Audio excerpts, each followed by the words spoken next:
What is going on, Macro Perspective peeps? Man, I am super stoked for this podcast episode today. We have an amazing guest, Dr. Christle Guevarra of RP Strength, and she's done so much in the space of being a physician, helping patients and clients, and background and knowledge in exercise, science, pharmacology, and all these things. So I feel like this conversation is going to be ever expanding, but we're going to try to keep it chill and not try to put up too many lecture point notes in here. We just want to have fun, just get to know. Do you like Christle or do you like Dr. Guevara? Which one? Call me Christle. Please just call me Christle. And for all of my medical professionals who are like now offended that I am not like, you did spend 4 years in med school, we can go duke it out on the mats. So Yeah, no. please And call there me. you go. There's digits, and that's what we have in common. I wrestled all the way to college, so maybe they got to go through me first to go through some of that. Well, Christle, look, we really appreciate your time here. Obviously, you're deep in the space of exercise science, nutrition, and being a physician as well. But I kind of wanted to get an intro. I'll ask this question, and just because it's the topic that I want to get a little bit on today, but we don't have to harp on it too much, was at this time, GLPs are the thing. Everyone's got them. Everyone's doing them. The research is every day something's dropping. Someone's got this new GLP, whatever thing. What got you interested into them, and what got you interested in getting into a space of speaking about it on your lecture series or even just on podcast appearances that we've been able to see before and stuff? Yeah, it's a really great question. The kind of abridged version is, for as far as I can remember growing up, hunger and satiety have been a problem, an issue that I've had to battle my entire life. I've always had the exercise, the training, for the most part, I always enjoyed that part, but the calorie deficit has always been a struggle. Even when I had kind of entered the evidence-based fitness space and started to refine what it meant to have a balanced diet, and even the stuff that RP had put out on paper makes sense. But there was this physiological drive that has sort of plagued me my entire life. No matter what I had tried, I have failed multiple weight loss medications, working with my physician. And it wasn't until I finally just gave up, not really gave up, but after 2 years of thinking about it, decided that I was going to give Wegovy, semaglutide, a shot, so to speak. And it changed my life, for better or worse. And, realizing that in my 40s, realizing that there was peace that I didn't know was achievable, I only just, thought, I just sort of was just like, I'm here now. This has been the one thing in my life that has just been like this nagging chip on my shoulder.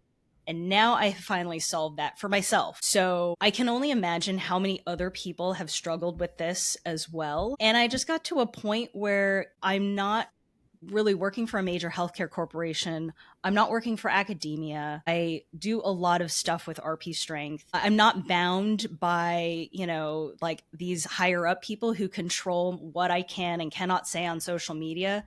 So why not share my story? Why not put it out there and see if other people are also struggling with it as well? Because I can't tell you how it felt like a prison of my own, like a hell that I self-inflicted hell, trying to manage that hunger without the aid of the medication. Yeah.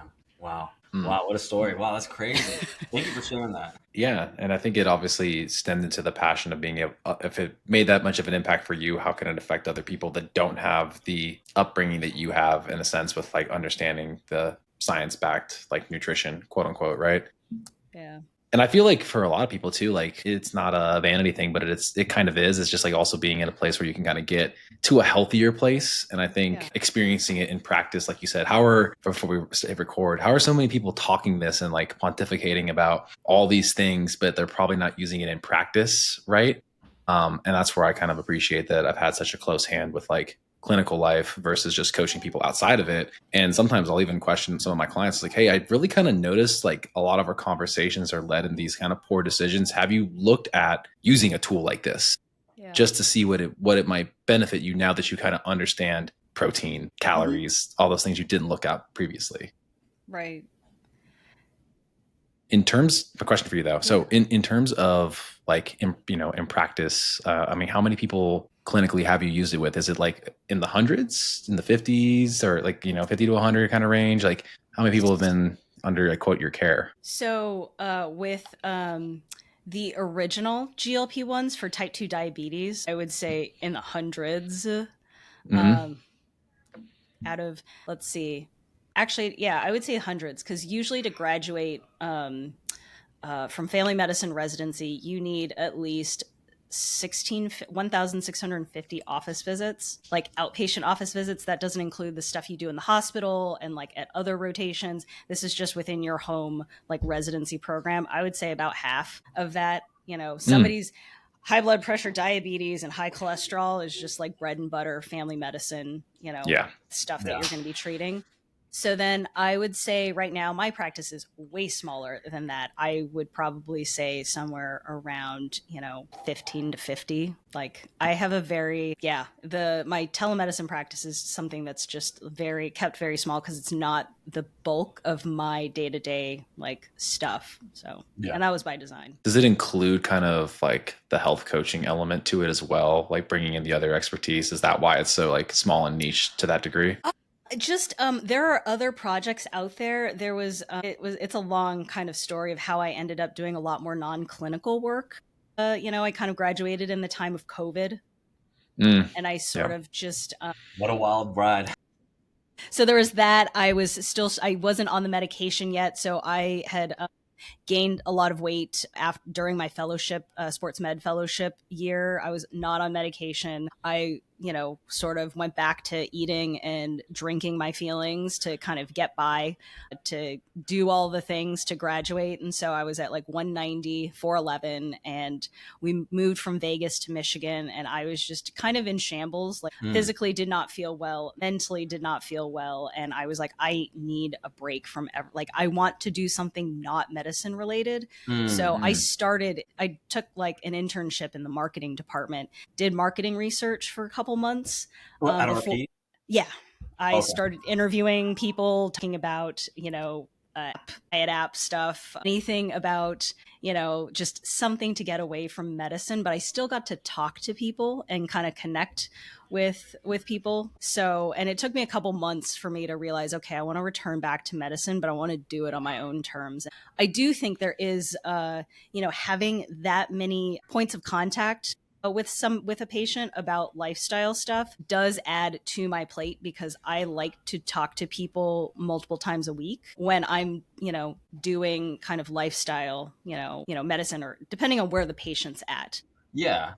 It probably makes sense with the GLP one too. Like, I mean, your practice of like, some people just prescribe it and then dip, and we'll see you in like right 6 months. And it's like, no, I'm talking to this person. I'm getting a feel of like how their hunger cues are, what behaviors are they exercising? Could we stop some of the negative side effects if we are reminding them of the basics? And it's like, these are the things I'm doing with like my mom right now, just because, I got a little help here, like just trying to get her in a little bit, Yeah. So, making sure these things are happening for her. And it's like a reminder of like, hey, did you do your resistance training? Hey, did you eat your protein? Like you got to do that. And it's like, okay, we're waiting on the side effects. We're waiting on these things. So it's like, if you're only seeing a patient once in a while, like, it's the adherence is probably just going to be so. There are some people who are also dialed in, or who are very dialed in, like, oh, I use this training app and I use this diet app to manage my, kind of nutrition. And then I use this to manage my training. And I do have a couple people who fall into that sort of category. So I'm, again, it really depends on the rapport you have with your patient. But there are some people who are like, I'm already set. Like, I have this, though, I trust them, trust their word. Things are very stable. So we don't really need to like play a whole ton, as far as like behavior modifications, a little less hand holding. And then I do have people who are starting from ground zero, like don't know what a macro is, don't know what protein is, couldn't figure out the like the calorie, protein, carb, 4 calories, fats 9 calories, like how that all worked in. And some people, I just do coaching and don't touch the medication, which is also kind of nice. Like, let somebody else handle, especially insurance. That's also another thing. I don't have a full practice, so I am doing everything. I haven't outsourced that stuff. Billing, medical billing. Sounds like a nightmare. What's the tax code again? Shit. Yeah, ICD-10 code for type 2 and or for obesity. Yeah, I'm sure it's makes you probably have them memorized or a little cheat sheet on your computer for it. I mean, now I've got ChatGPT to remind me, but you know. True. But every time you want to open up an LLM just to help you with like, what was that one again? But so wait, you went to med school later then. It wasn't like you went back to school effectively. Right. So you got in you started dipping your toes in at like what, 34, 35? I got accepted to med school. I think, gosh, I can't even do math. I was in my like early 30s. Hold on. I gotta do a stereotypical joke here. She outsurpassed her Filipino heritage there, went from nurse to doc, guys. Like, this is insane stuff. Like, my family, on the other hand, would be like, why are you not a nurse or something? Yeah, I originally wanted to be an organic chemistry professor. I see that with a minor in mathematics. Apparently, oh my gosh, Oakland professor sounds insane. I did. I took a microbiology class for nursing just because I needed something to fill in the general education requirements. And I was like, yeah, get me in the math class, man. Get me back in linear algebra. Get me back in discrete math where like things are fun. Yeah, it's a quote fun. Okay, for everybody out there that she's saying discrete. Well, actually, I think discrete math is actually kind of cool. It is unique. But it's funny. Here's my story with discrete math, Christle. I skipped over that in middle school. Like that's like 7th grade math typically, like where there's a lot of those things with, you know, Venn diagrams and like set theory. And so I was like, why do I feel like I never fucking learned this math when I was taking discrete math 1 in college? And I'm like, I feel so lost. I'm like, is this even math? And then, you know, but so it's like funny. Like I hated it at first for discrete 1, but discrete 2, as it moved into like more linear algebra and actually like a lot of like RSA encryption stuff, I was like, this is kind of blowing my mind. Yeah. So it was quick aside. Yeah. We're going to nerd out on some math right now, dude. I only know what 2 + 2 is, and they don't even know what that is sometimes. I don't even remember those classes because I looked up, I don't know what I was searching for in my Gmail, and I found a really old email that I had sent to some of my classmates, and it all seems like gibberish to me, but I just remember just having like the best time with all of those people. But could have also been, we used to also smoke cigarettes. We used to go out for smoke breaks in between like study sessions. So nicotine is powerful, dude. Yeah, it was great. I can tell you right now, college was some of the best time just due to the fact that I was taking a bunch of nootropics. Like, I'm feeling smart. No, you're not. It's also funny you mentioned that about the notes. I have this notebook right here that my mom like found as they were moving houses. And the first like 4 pages of it were like, I think Calc 3 notes. And I was like, fucking double integrals? No, yes. Never again. I was like, yeah. But so, but you went and did the sports medicine stuff at UNLV. I did. Yeah, I did. Interesting. During COVID. During COVID. So 2020 till 2021. 21. Okay. Wow. Yeah. My alumni, UNLV. Oh, is it? I live in Vegas. Yes. I don't know if you knew that, but I knew you lived in Vegas. I didn't know that you are a rebel.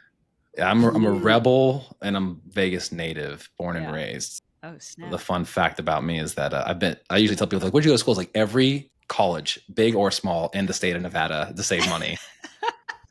It's great. It's great. Especially if you're in state, I highly recommend it. I went to state school. I went to San Francisco State, and at least back when I went to undergrad, it was really cheap for. I tried out for that school D2 program for wrestling, and I didn't make it, but no, actually I did. It was just super expensive. I had a previous friend that they're like, hey Seamus, here's your scholarship for wrestling. At this time, scholarships were just like not happening. And 2013, they cut it out of the Olympics. And she was like, this is actually like the month's rent. And I was like, that's my whole scholarship. Yeah, she's like, you're not getting anything. I was like, why would I go to this school? I like San Francisco, but I was like, why am I going to go to this school if I can't even make fucking rent? Yeah, exactly. And I guess the reason why I was leading into those questions about doing it later was I think Seamus and I both, now that we're kind of quote established in the field of like healthcare, quote unquote, kind of deciding what comes next, where it's like where we feel as like health coaches, there's limitations to the tools that we can do as practitioners to potentially help people. And then it's like you just said, you stepped away from medicine altogether, which I hear that story far too often, even from our physicians in our network. Like, yeah, I was on fucking Wall Street for a bit, and then I decided to come back and get back into medicine. You can fall back on it. And I wish I would have had that foresight, or I guess it's hindsight, foresight, whatever it was, back when I was a kid, to be able to come back to something. Cause you're like, you know what? Like, a break is nice. So I feel like I hear that story more and more now from a lot of physicians, like took a break, did it a little bit later, kind of like stumbled into it later, which I feel like is a cool thing, especially for people that listen to this, like knowing that like you probably don't really know what your journey will entail, but kind of getting some experience helps you re-identify. No, I agree. Marco's like, I was talking to Marcos the other day about this, Christle, like, you know, we've established ourselves here. I'm recently married, but then it's making me think like, shit, do I go back for a master's? Like, what's going on? Like, what's next? Cause it's like, sometimes you kind of think like, what is that capacity? Like, what is that ceiling? And like, what ability can I do more to like serve the people that I have? It's like, is it credentialing? I don't know, you know? So it's just this question. Based on the family and the wedding, Seamus, I think your next journey is kids. I know. Of course. It's kids. Like me and my wife did our labs and like, we were talking with our physician and I'm like, here we go. Like, let's go. Yep, it's kids first. I don't know if I can do school and kids at the same time. Maybe a little later. Yeah, there's always time to go back and learn. I definitely was thinking about like where to next, like where are we going with all of this, especially with AI kind of at our fingertips. You know, we have these nice tools in the toolbox as far as, you know, improved drugs go. If I had to put, you know, kind of, you know, the next thing that I'm, at least for myself, looking at is just kind of a return to kind of a more community aspect, forming relationships, like making the time to like see people in person, because I think there was something about, you know, going completely online and COVID kind of really, you know, put a dampener on just having face-to-face interactions. And I think it's really, you know, I think for some people it has had a negative impact. Like they just kind of, you know, decided to isolate and not really, and just stay kind of in their kind of online space, which for a lot of people is fine. But I think there is something to be said about making sure that you have like make meaningful connections in person. I think there's still something there that like Zoom or, you know, FaceTime, you can only do so much. Yeah. No, that's online based, but not online bound is what I always like to say. Yeah. I think it's like an important conversation. I think, you know, being in the field of like the space of longevity and things like that, the conversation is always around, we can talk about all this science stuff and the technology is going to get better. Like with the weight loss drugs we were just talking about, they got the pill form now. Great. Like it's going to get even better in like a year, you know, like it probably will get better. But the community stuff is, I think, is just so overlooked. I think it's easy for people to be set in their ways. It is a bit of an inconvenience on, you know, trying to see people. But there's always that statistic that I always like to tell people. This is like an essay I think I read a long time ago. It's like, by the time you're 18, you've seen your parents 90% of the time you're going to see them. And something I vowed to do in Filipino culture, this is just me, what my wife do is like, we're seeing our parents all the time. Like I see my mom every weekend. My brother and I are like, he's my best friend. And it's like, these are the things that like, I know Marcos and I identify with that because it's like the lack of a community, the lack of lineage, lack of tradition. I think sometimes as much as we've had developed in this modern world, you know, like advances in technology, advances in all these things, there's this area of lack that people are not getting in their fulfillment. And it usually comes back full circle. Like once you figured out all this money stuff, once you figured out this achievement stuff, that's science. The art of fulfillment is the one no one can tell you how to do. But there are some principles there. Go see your family, go see your loved ones, go spend some time in nature. Yeah, I completely agree. I'm actually kind of putting together like a family Christmas, like family reunion Christmas party, just because I, you know, for a long time I had, you know, definitely not been the best about communicating and like keeping up to date or like saying hi or, you know, finding ways to, you know, communicate, especially in this age. Cause, you know, like some of my aunts are just figuring out how to text message. You know, like they're all on Facebook, some of them, and you know, kind of figured that out. But you know, haven't always been the most open, and I think there's always just been this like drive, at least for myself, to just like, okay, just get through school, like so you can get a nice job, so you can like make money and like pay all your debt. And so like I'm here, but like I just realized like I kind of probably could have done things a little bit differently looking back. I could have probably done a much better job of like staying in contact with, family and certain friends and stuff like that. My wife needs to hear this. I'm gonna clip this part. My wife, like Marcos and I talk, she has like that one track mind, super type A, but Yeah. forgets about the other components. Like, look, like if you're a high performer, like you got all the achievements, the hard part about that is like, how do you keep going? And usually part of that equation is you keep going because you do it for the people you love and you like sharing that achievement with those that you love. And it's like, I feel like she needs to hear that, because she's just like, I don't want to spend time with you. She purposely doesn't want to spend time with people because she feels zapped. And I'm like, I get it, because you're giving yourself to your patients, you're giving yourself to people, and you have I nothing hear left that at the end. there's nothing left at the end, but it's like, it's weird because it's like also the thing that also fills your cup too, so it's like, it's a weird balance. It's a weird balance. I hear you. It is. I will say the other part to that, the other bit of context that, like, yes, I spent my 30s and whatnot kind of like one track mind. The last couple of years has been like pretty rough with like perimenopause. That snuck up like a kind of a little, like the GLP-1 thing was like super amazing. And then I was like, what the hell is this other stuff that's been happening on the back burner? Like, just kidding. You're in your early 40s. Like, you're not too young to experience this. And so, yeah, it's so like, yeah, on the weekends, I would just be completely zombified. I would sit on the couch. Like, I have nothing left to give anybody. Barely can train. And so, yeah, that all got sorted. So now I can actually like be present to my family and friends. Yeah.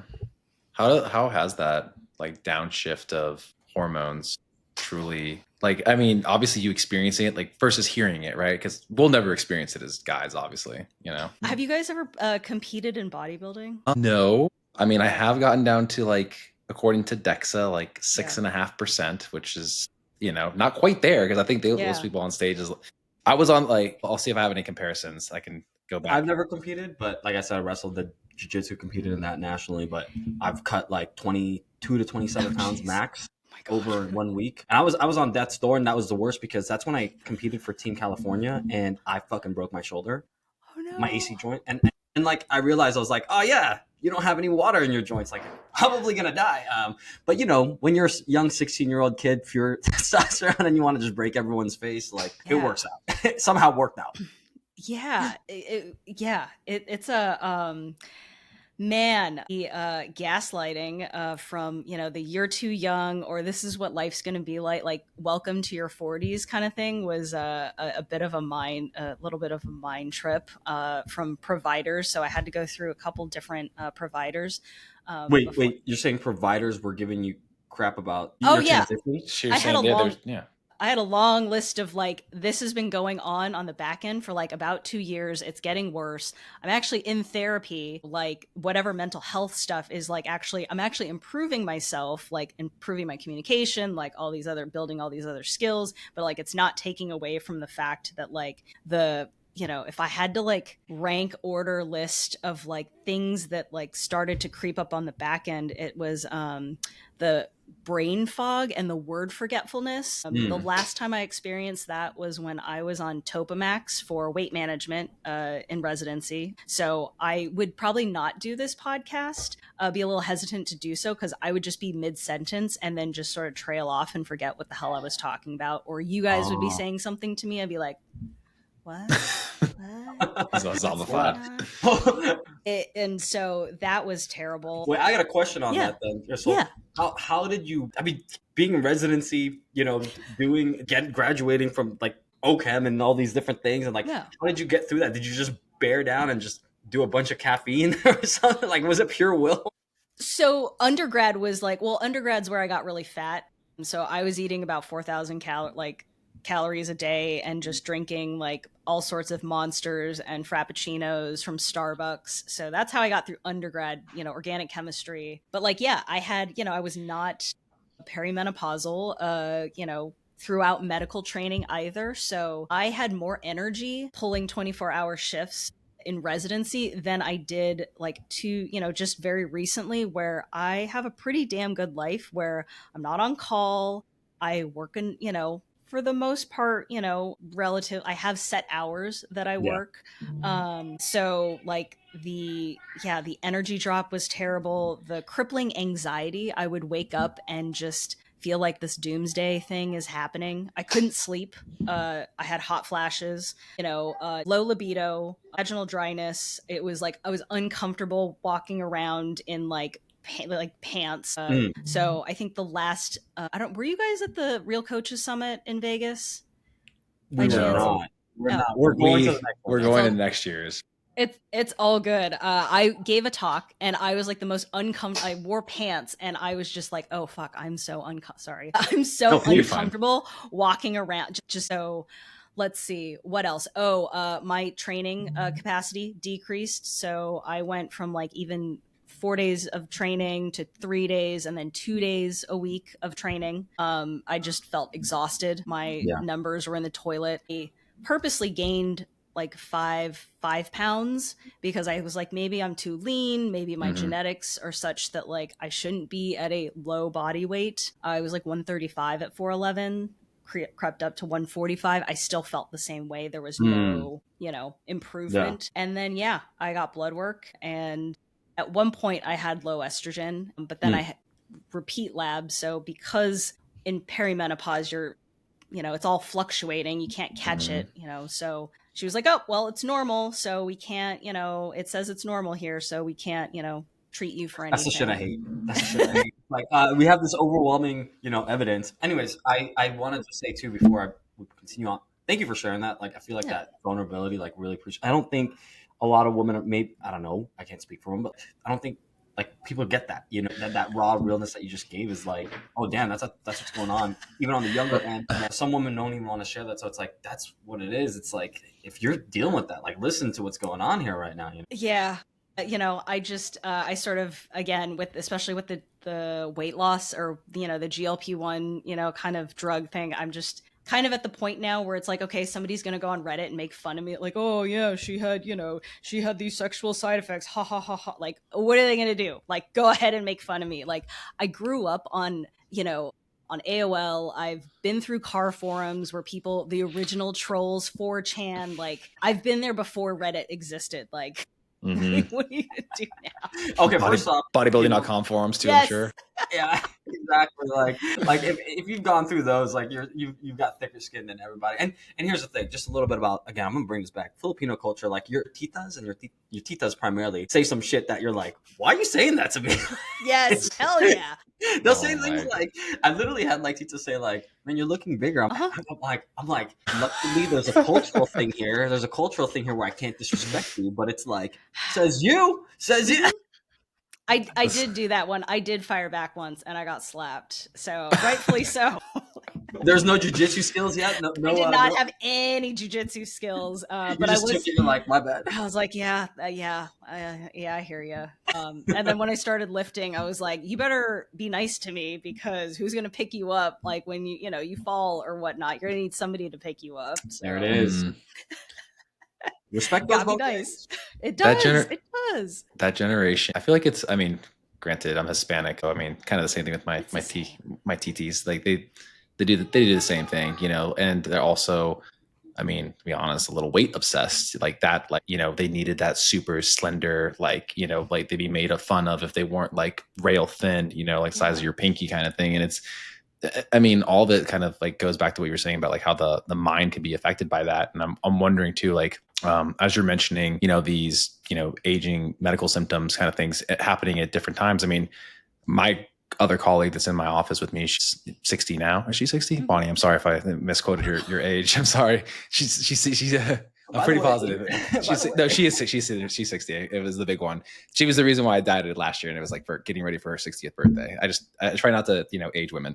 But she was like, yeah, I didn't have my like menopause symptoms till like my mid 50s. Right. Yeah. So it's such a wide range, right? She's like, yeah, I was fine up to that. And she was like, she has all this DEXA data because she's worked at our, clinic here in Vegas. And so she can like literally tell you, is like, here's me on this scale and here's me looking at DEXA data and here's looking what happened to my bone density and kind of just creating an N of one, like what's kind of tracked. And so it fascinates me because she's like, yeah, like this is where it got really hard to like not keep on an extra 5 pounds of fat, right? Unless I'm eating like the exact same thing day in and day out, like uber regimented. And she's like, it can be done, but it's not sexy or glamorous whatsoever. Yeah, exactly. But then how do you approach that for you? Did you, as you were feeling that, is that like where you're considering HRT and replacement therapy to help kind of navigate and battle that and get you to optimize levels? Or is it more of other alternatives? It's just to get back to a, replacement dosage, not trying to like push the button as far as like optimization or performance goes, but I mean, just to replace what the hell was gone, because my progesterone was actually in the tank. Yeah.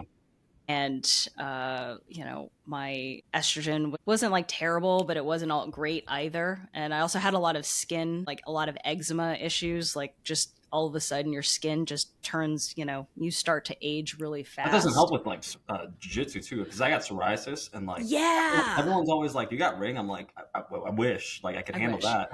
Yeah. But like psoriasis is like, the like doesn't help with even training, like lifting sometimes. Oh yeah, joints were feeling really creaky and just like, not necessarily frozen shoulder, but just everything felt really stiff. But yeah, I had really bad eczema like on my eye that would not go away. And I was like, gosh, do I really have to give up jujitsu? Because it was just super annoying. Wouldn't, both eyes were just kind of itchy and crusty. But anyways, just something to replace it. So I don't, I don't, when I say optimize, I don't necessarily mean like optimization from like I feel like clinical optimization, right? Like you're well within like the quote healthy 30-year-old range, whatever that number might, you know what I mean? Like I should have prefaced with that versus like sometimes people would say like, I'm on a TRT dose of testosterone, they're on 200 megs a week. And it's like, that's more of like sports performance TRT. It's a little bit different. Right. And there is, I have heard about, when you're thinking, because I am sort of in the space of like, I do hear what goes on with like sport performance dosages and stuff like that. So yeah, I would not, the trade-off, especially for females, would be, pushing the potential for virilization. So you definitely don't want to do that. But it's, if you go up high enough, you can. I actually just had a consult not that long ago about a female who was on HRT dose or menopause hormonal therapy dose. And it was like, this is an order of magnitude more than what is probably recommended. You should probably go talk to your doctor and get that, lowered ASAP, because there were signs of virilization that were already sort of happening that she was talking about. So really important to, I'm really glad, or I don't know if I just found this in my algorithm, like the perimenopause and menopause treatment is starting to become a thing that people talk about. Because like you said, most guys, it's like sports TRT, ha ha ha, like we're all on it, like, or they're all on it, like it's no big deal. But when women start talking about like low libido, they start saying like, I'm not sleeping well, or I'm not feeling right. It's like all in your head, or just take an SSRI for your anxiety. I want to say something about that, Christle. Like, there's this person at my gym, I run into her sometimes, and she literally told me, she's like, yeah, my physician just said it was all in my head. And I was like, bro, I thought it's 2025, a physician saying that it's just all in your head without going through, hey, doc, these are my concerns. May we get the applicable testing to rule this out? Yeah. And just trend it. And just be told straight up, hey, it's all in your head is kind of, it's so backwards for women. Like, oh, this is what aging is supposed to be like. Well, I mean, you have a lot of people who are having like really decreased quality of life. Relationships, are in repair. Like it's really hard to be present, to your family or your spouse when you are not sleeping at all, which is a progesterone issue. And, you've got this crippling anxiety. So they've got, I'm taking a course right now, a CME course on hormone therapy by Dr. Rachel Rubin, who was on the Peter Attia podcast. It was a very timely episode where she's been a huge advocate for, making sure that like quality education gets out there in terms of this topic, and, resources for physicians to go and like learn about it, because it really isn't covered all that much in a lot of, I didn't get a whole lot of training on how to actually deal with menopause symptoms in my own residency. But that's why it's a lifelong process, right? Like you always have to keep up to date with what's going on. So I didn't learn it. So it is up to me to take the time out and get to know it. And so I can be present for somebody else who may need that information. Yeah. the idea behind an actual practice is that you're practicing new things, right? Like, right. I know exactly what you mean. I actually like thought to myself, I'm like, I'm gonna get this degree, and why the hell do I need to go like redo these things? And it's because obviously now it makes sense. Oh yeah, things change, and especially now the literature is just coming at you like gangbusters. Slash, you have people talking about it on podcasts that you want to go listen to. And then, yeah, I mean, yeah, is it maybe a sales funnel at the same time? Yeah, obviously. Like, I mean, we got to respect people for trying to like put out good evidence-based research and information. Yeah.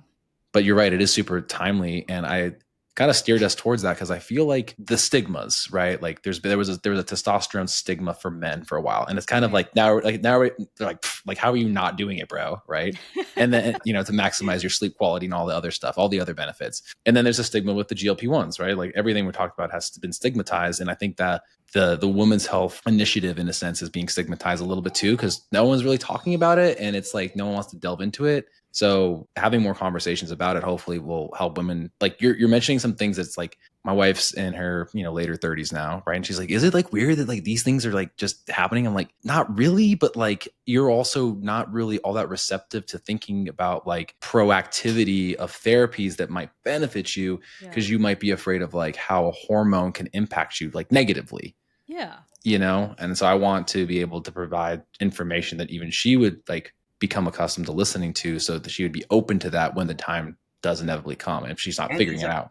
And she's like an athlete, you know what I'm saying? Like, it's like it's also like someone that's also pursuing like those type A personalities that are like great in their career, great in education, great in like performance related things, whether it be physique or like things. And it's like, my wife, she wants to run a marathon, and I'm like, good thing we just did your labs, because like we're gonna see how that fucking looks. Like it's probably gonna tank if we don't put some things in place, It's probably what's going on with your wife too, because she pushes hard too, right, Marcos? Yeah, well, yeah, and I think part of it too. I mean, like she technically has like lived in a sub 20% body fat, which is not necessarily healthy for women, right? And like that's just like it's not because she doesn't focus on eating like high quality foods or doing that. It's just the amount of muscle that she does carry as a result of doing CrossFit for 15 years now. So it's like maybe this is a slight impact of being too lean, even though she's like, but I have a mom pouch, like I had 2 kids and there's extra skin, and I'm just like, you know what I mean? Like me as a husband, it's like, like again, like if you want a particular look, you might have to use some non-traditional therapies to potentially can get yourself to where you feel your best up here, like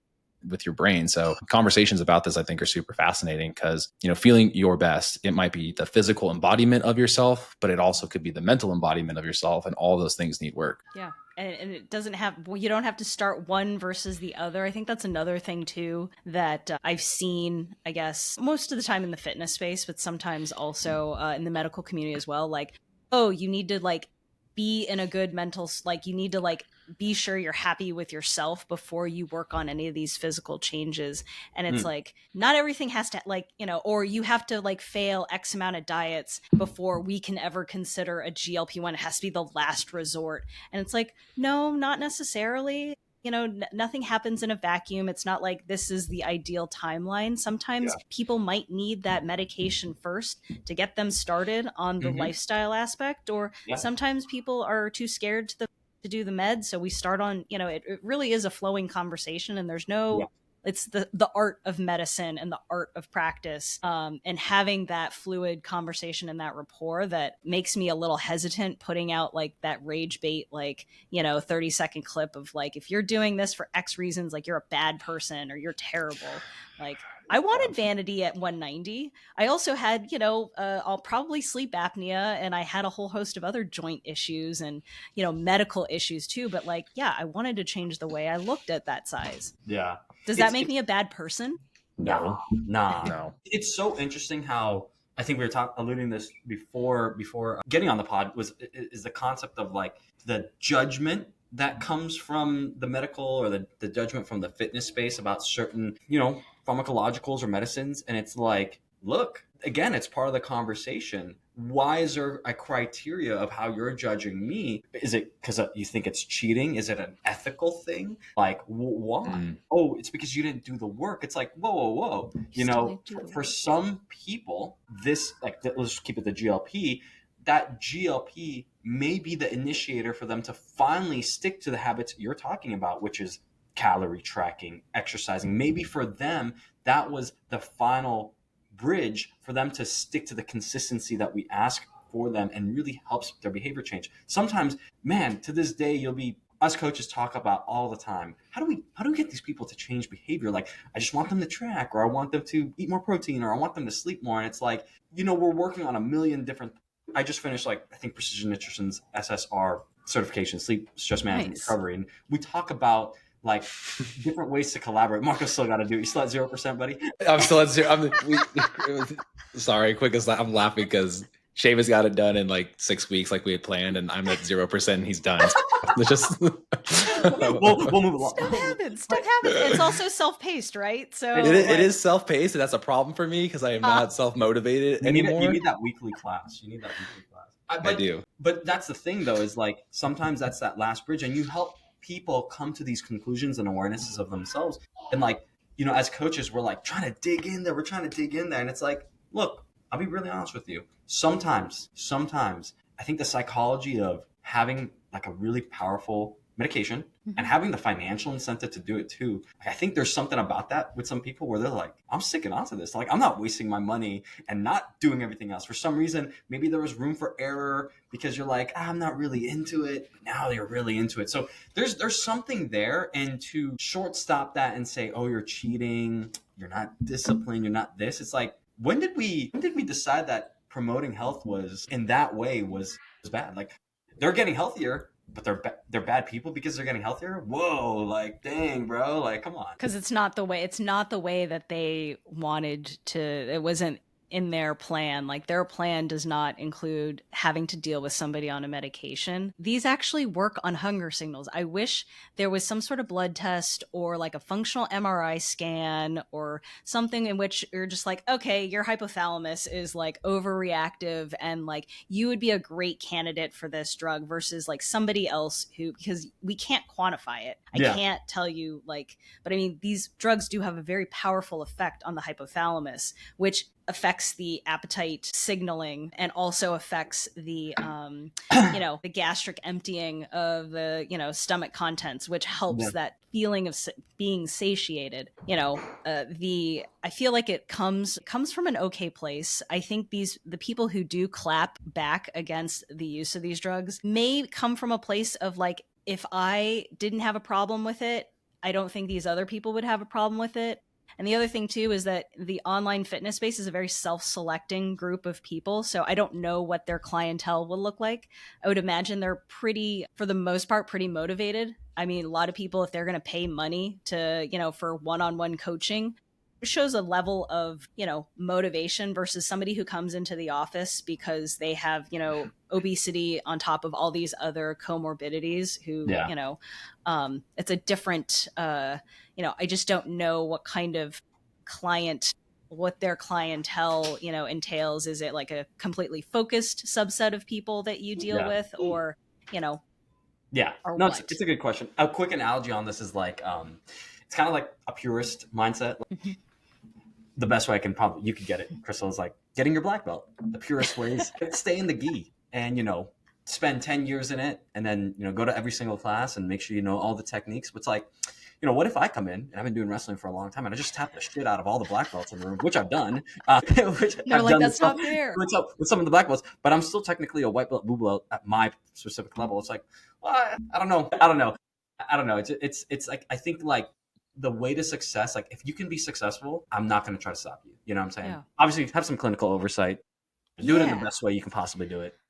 And we actually need coaches now more than ever because we need you guys we need more on the behavioral, change, to work on help clients handle that, because a lot of physicians who are in traditional practices and aren't doing just weight loss may not have the resources to check in with somebody about did you hit the gym this week? Did you, get your meals in? Are you throwing up? Well, we got to adjust your dose because you have too many side effects. Let's think about ramping down the dose or not going up or, taking it slow. So I see where at least on our end, I'm always been a huge advocate of, despite the fact that I have said, threw a little shade in there every now and again. Overall, I really think that the fitness space is a huge asset to, people who are on these drugs. So they need help doing the work, because the work doesn't stop just because you're on these drugs. You still have to do the resistance training. You still have to figure out how to eat a balanced diet. You still have to figure out how to eat an actual meal. A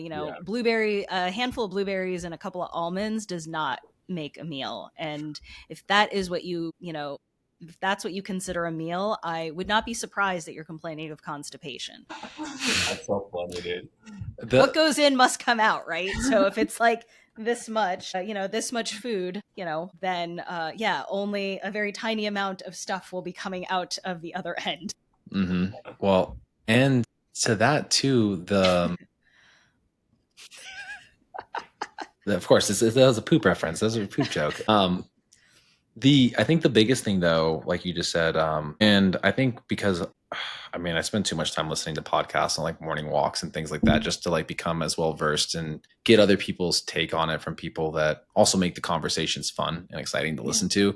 Because I feel like it's like all I talk about are these things. Like the biggest thing that I think that Seamus or myself have noticed are the psychological components with it, right? Like the quote, is it a Band-Aid? Is it a cheat? Okay, maybe it is, but some people then question whether or not do they ever come off, right? And or the titration down after you might reach kind of a subjective weight that you feel like or look that you're good with, right? Mm-hmm. But then the rebound, right? The psychology of the rebound, I think, is fascinating potentially. I don't know if a lot of people have really like studied this. This is more of like a hypotheses I have in my head is once people hit it, and maybe it's at, we'll just call it like 50% of like max dose of any of these medications, right? To get you there. And you slowly start like weeding it away and you kind of start going the other direction a little bit. How do you self-correct, right? Because like you're mentioning, like the work, sure, it makes you not think about food, but then you get to this point where you're like, well, I don't have to worry about food anymore, quote, right? And then what do? Then you're like, oh, well, pretzels make a fantastic way to get my calories in. You do that, bada bing, bada boom, right? And so like this is fascinating anecdotal experience to talk about and also kind of like learn through, because this titrating of the dose to then potentially get you to a number on the scale or a body fat percentage that you then want is really kind of in your control, right? Once you kind of have mastery of it. But point in case, like I've been trying to like put on a little bit of like size here in the last like 6 to 8 weeks. It's been psychologically so frustrating for me, especially because my scale's yelling at me saying like your body fat's going up. And then I was like, I probably just started eating too much too soon. Right. And even me as a professional, I'm like, fuck, like, so I kind of envy the person that's like the hard gainer. Cause like you tell me to eat more food, no problem. That's my favorite pastime. So it's funny. I can go through like my negative experience with trying to like bulk again versus some of my clients' very successful experience of like gaining no more than half a pound in a week. I was like kudos, like, as I'm dealing with like a pound. I know that's not ideal. Yours is probably far more muscle where you're at. So the control, the mindset with them. And then also kind of like the other thing too, I want to ask you about this, like the anhedonia, like the lack of like lust or desire for any other thing in life. Did you experience that, or have you had conversations with people that are like, nothing fascinates me anymore? Because I read an article earlier this week talking about how dudes are giving up pornography with it because they call it Ozempic dick, where they just don't want to masturbate anymore. I'm good. I don't need that shit. So that does bring up a really interesting conversation, because I know that, they're studying, these drugs for, substance use disorders. Anecdotally, I've seen people stop smoking cigarettes because they're just like, I don't have that craving. So there is something going on there. I have not personally experienced anhedonia. And for the patients who I am like working with them either on the drug, I have not yet experienced that. There are times where I talk about diet fatigue, like when you've been in a calorie deficit for a little too long and it's time to kind of pull things back. And so I think for, to your point, the kind of talking about like afterwards, like the rebound or like coming off of it, I definitely like to have those conversations as early as possible, like even as we start, and just continue gentle reminders of like where things are at. Like, here are the thing, because you're right. We've now eliminated hunger as like this, kind of stopping, this kind of stopping point. The other things that like don't get, that we still have when you're in a calorie deficit for a really long time: poor sleep, poor training, a lack of desire to go to the gym. Sometimes people feel anxious and overwhelmed. And so I kind of talk about that, as well as like the scale as being a tool, but is not the only tool, because especially for people who are very new to training, very new to dieting, I guess I was just really surprised at how much newbie gains people can really achieve when it's, working with them from like never resistance training. And then all of a sudden they've picked up steam, and it's like, oh, we've had significant body composition changes in the last 2 years, but the scale kind of is like maybe 15 pounds. So, I love to have those talks with them early. And I talk to them, the literature shows this, that most people who, after a year of coming off of the medication completely, gain a majority of the weight back. So this is a chronic disease. And so I don't expect people to, I'm more on the end of, more often than not, you may need to be on this medication or some, dose of this medication for life. And that's okay. I'm happy to explore titrating down. If you're having, a desire to come off, let's talk about it and we can work through it. But I never want people to ever feel like blindsided by, coming off the medication and then their hunger ramping all the way back up and, the weight starting to climb up. Like, I want them to realize that there are trade-offs to that. There is the potential for the hunger signaling to come back, which will then, at least for me, felt like a ravenous, like unrelenting hunger. So like now I'm down, everything was always at an 11. Like I would stab somebody for a cheeseburger type of situation. You probably eat them, put them on the grill, like, get out of here. I mean, I still experience hunger, but it is just not to the degree that it was before. Yeah.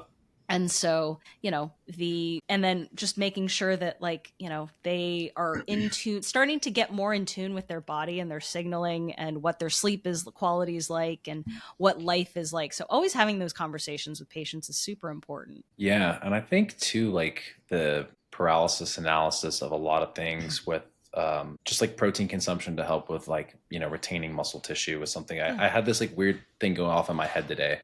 I was like, I got to get protein in because it's like had been such a core focus of mine for the last like 15 years, right? Yeah. Since like understanding that importance of that. And I was like, no, you don't. I was like, oh, because I hadn't eaten like a whole lot. I had like a bagel with like egg whites and eggs. So I'm like, okay, it's like 550 calories, whatever, right? Yeah. And I was like, I'm going to grab this. And I'm like, why do you need it? It's like, if I know I'll probably be able to get the rest of my protein in for today. Like, does the timing actually matter? And then I was like, going back, I was like, did somebody somewhere on a podcast say it's just as long as I get it in the day, it's probably okay. Right. And I had like that like internal dialogue conversation laughing. I was like, it'll all be fine. Right. Yeah. Sometimes that, almost orthorexic relationship with food is a whole nother thing to combat because for me, Christle, like my best composition subjectively, for me, I felt like happened when I was eating like 4,500 calories a day and training for CrossFit. Right. Wow. So can you imagine the relationship I have with food, thinking like I look absolutely like pretty great. I perform really well. And it's like an absurd amount of food that was like, because of the amount of training that was going on. I took that same exact amount of food and became a teacher. A math teacher, and I stopped training altogether. No more CrossFit. We had a kid. So I gained 30 pounds like it was nobody's business. Right. And so like, that was such a hard thing. And mind you, I was coaching in this time, like in my early phases. And it led to a lot of like weird things in the head and the psychology of how food and learning how to like even utilize it as the tool to get a visual and performance aid, essentially. Right. Yeah. But like you opening up that conversation early with patients, I know that's like part of like, I mean, I get a lot of like FaceTime before I get them in with the doctor when it's a new patient for us, because that's kind of how the business we work for works.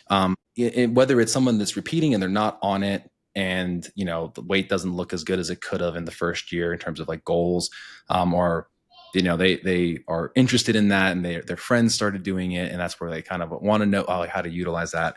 I'm kind of mentioning that too. It's like, hey, like this is the likely outcome. This is what you're likely going to experience. Anecdote, case study, X, Y, and Z, right? This person does this and like it works for them because of this. And, you know, I've asked that question now that they feel like they've accomplished the goal. What's next? And that patient will say, it's like, you know what? We do our dose on Monday because by Sunday I can take my wife out to dinner. We have just enough hunger to eat exactly the right amount of that good meal. And then it all kind of like rolls over to the next week. Yeah. So it's like, it's interesting to hear how people deal with the leveraging elements. Cause I think for us, we're all probably very type A type people that have performance-based outcomes versus other people where they're like, we're type A in other areas other than just like fucking fitness and the nuances of health. Yeah.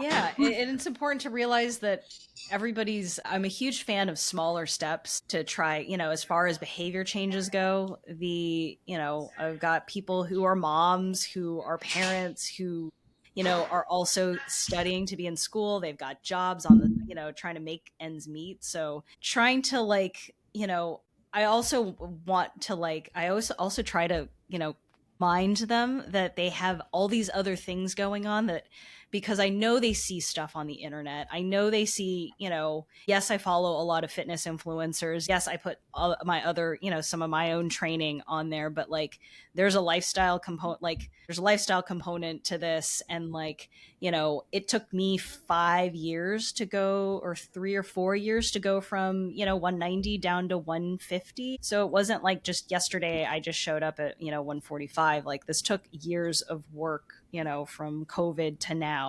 Yeah. And so, you know, if we're starting from, you know, a higher body fat percentage or something like that, and no, you know, resistance training, or the gym is still a new thing, we still gotta, you know, like get those neural networks going, so that way the gym is like this automatic thing for you, and that's going to just take some time. And so I always like to try and remind people like, hey, remember, you are also a student, you are also a parent, you are also working full time, and you know, are commuting on top of that. So you know, let's celebrate the things that you are doing right. Like you made it to the gym this weekend, you know, did your meal prep, you were able to eat, you know, most of your meals, you know, without an issue. So like, yes, this seems really slow, but like I promise you, if you keep doing this, we're gonna get to the place that you're gonna go. But it's gonna take years. It's probably gonna take years. Yeah, no, that's man, I appreciate you saying that, because I think a lot of folks think when they get on something like this,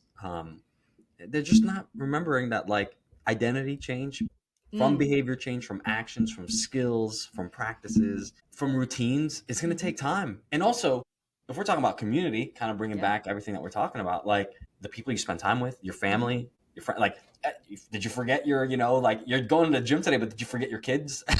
Did you forget your kids at school? Or even the time that you spend time with the people the most, like, yes, you may be on a weight loss goal, let's just say, right? Yeah. Yeah. But you're going to go see your friends this Saturday. And what do you guys usually do? I don't know. Maybe it's something around food, something around going out. Maybe there's drinks involved. Like, are we going to demonize others for enjoyment and happiness? Or are we going to find a way to bring that within our life? And I think it's not either or. I think it's so dichotomous, especially in the fitness world, if we're going to bring back that thing where it's like, no, like what we're doing is trying to fit in the goal and collaborating with where you're currently at. And that takes time. Take your time. You know, put yourself on a longer time horizon. I usually tell people, like, whatever your goal is, I just go times it by 3. Like someone's like, I'm gonna lose this weight by, I don't know, like he was like 12 weeks. I was like, cool, let's try 9 months. Yeah, exactly. I've seen too many people crash and burn into the ground, like in a calorie deficit for like months. And then they're like, okay, the weight's not going down. I'm feeling really anxious. I'm really tired all the time, and I don't know what else to do. What else? Like, is there more cardio? Do I need to do something else? And it just is sort of like, oh, geez, where do we start here, man? Like, you know, let's take a step back. And, you know, I'm a huge fan of diet breaks. I know some people are just like, you know, cruise all the way through, but I am a huge fan of, I'd rather go slow and steady and build those habits one step at a time versus like, let's try and do this overhaul of everything all at once. Cause I find that at least the people that I end up working with, they just end up getting really overwhelmed, or they'll burn out and kind of do something else. And then, you know, kind of come back at some point, you know, feeling like, yeah, that didn't really work out. Like, let's try something else, or maybe let's try something a little bit more sustainable. Yeah. Always prefacing with like, hey, like, I know you have this idea in your head of the next 30 days, but like, where do you want to be a year from now? And how is that going to look? Right. Like, I feel like in reading Lane Norton's book back a few years ago, like him addressing like that question is like paramount how I like approach people these days. Cause like there's the, there's going to be some stickiness, and it probably is the hardest in that initial deficit and getting you there. But again, like you just said, that the breaks are super important, and letting people know what that might look like. And then in addition to that, it's also the like kind of maintenance. I mean, maintenance is a really hard spot to live in. It is. I mean, it's such a mind fuck because you're like, I'm not losing and I'm not gaining. So like oh, what's this? And then like, you got these little bumps, it like fluctuates, but it's like overall stable, but like they're just, still like anxious about the, daily fluctuations in weight, which can be a bit of a trip for some people. So just being okay with this like, average kind of thing is also another thing to kind of get people used to, because I was always used to like either I'm losing weight or I'm going to gain weight. Like I was never in maintenance. I've had a hard time with it in the last year. I'm being completely honest. It was like cool. It was easier to get to like my birthday, which we're like 14 months removed from that because I started a diet like February of last year.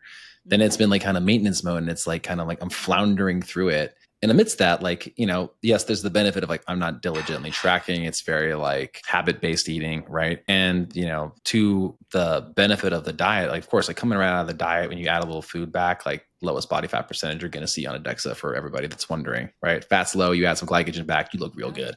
But then I was like, dude, I've been staying at the same weight, but like my body's naturally just kind of put on an actual little fluff, It's like, hey, doesn't love living here in a single digit land, some of those extra pretzels, like I said, Trader Joe's pretzels are my fucking Trader Joe's over here, dog. Are they filled with peanut butter, or are they just plain pretzels? Just the plain one. I'm like such a plain Jane. Yeah. Well, sometimes it's the hummus that gets me in trouble. God. Dude, I had Mossies the other day. I don't know if you have Mossies in Vegas, but I had a whole tub of like fucking hummus with freaking bread, bro. The pita bread. Oh, so good, bro. Yeah, I'm a carb junkie. My mom says it best, and but they also just came out with one that's like a mini, but like a sourdough mini. Like I'm like, like the one that's like the Utz pretzels, but like smaller. And my wife like busted them out. My daughter brought them over to the couch the other night, and I was like, man, I've been so good today. I've been so good today in my bulk, mind you. Like this was like I'm deciding to change the other direction. Right here, like the last couple of days, I'm like, all right, whatever. I guess one more day of a bulk land won't kill me, So now I'm just. It's so funny, Marcos. My buddy, he posted a thing about like being at a donut store at like 10 p.m. at night. He's like, man, I'm breaking all the rules. I messaged back, and this is something I like to tell my clients. I'm like, just kind of like playing with the context of like rules and like demonizing food. I was like, in certain diets, you're breaking rules. In others, you're not. And he's like, you're absolutely right. And he got to enjoy him. I think you can enjoy it, right, Marcos? You can enjoy it without putting that stigma on yourself. My goal is to have a 7-day moving average of protein, carbs, and fats such that it's a deficit. It is a weird strategy, but it works for me, right? I always look back and reference, like, am I like in my average carb goal in the last 7 days? And that strategy seemed to work the best for me during that diet phase last year. And so I try it with other people as like a rolling strategy like that, just try it. I think especially with like returning people, I don't know if you've dealt with this, Christle, if people come back to you, right, where you're like, I have nothing new for you. Technically, it's like, what are you doing? I'm going to help you like overcome like some of the obstacles. But like, I try to create almost a new game for them, because if there's like a gamification, I find that they're like, oh, I didn't think about doing it that way last time, and they can like stick with it easier. So there's that, Seamus, for me, and there it is. You're right. Those sourdough pretzels, man. I like breaking the rules, the sourdough pretzels. Yes. And stay within the rule context. No, I love this. This is a great conversation. I think I really appreciate everything you said, Christle, in terms of like your history with just the food noise to where you're at now, to even just being vulnerable about just what it is to be in your time of life. And I think people need to hear that, because it's like that journey for an individual like yourself is so pivotal. Like, so many people are going through, but they're just like suffering in silence. It's like, hey, there's options out here, man. Like, let's talk about it. There's no stigma out here. But Christle, we are over an hour. I do want to be respectful of the time. I'm going to give Marcos last question here. Yeah. we talk about food noise. Can you give me your best food noise definition as it pertains to you? Man, the way, if I had one way, like, word to describe what food noise is, well, actually two: unrelenting hanger. Unrelenting hanger. I love Okay. that. Like, imagine tossing and turning until 4 a.m. with your stomach growling, audibly growling. Like, you can't, like, the rumble in your stomach is keeping you up, but you can actually hear your stomach keeping you up, and like desperation for a calorie in whatever form is just that was what kind of helped me fail anatomy in med school the first time around. So That's crazy because you wrote a book on anatomy. I know the irony of that.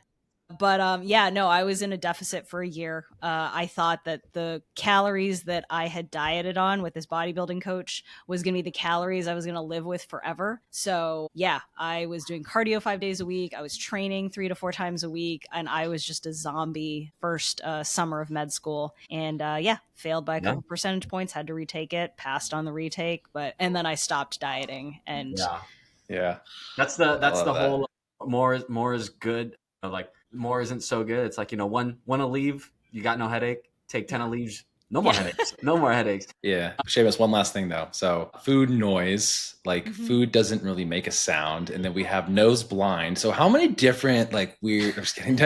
I'm just completely kidding. But the reason why I asked you that is that I saw somebody describe food noise the other day, and it's like that 10 p.m. opening up the fridge and staring at it feeling is food noise. And I was like, fuck, that is so me. Like, as soon as I hit my after dinner munchie mode, it's just like open fridge. I just stare at that. I was like, there's nothing here that I know I need to eat, or nor do I want to eat, but I'm just going to stare at it.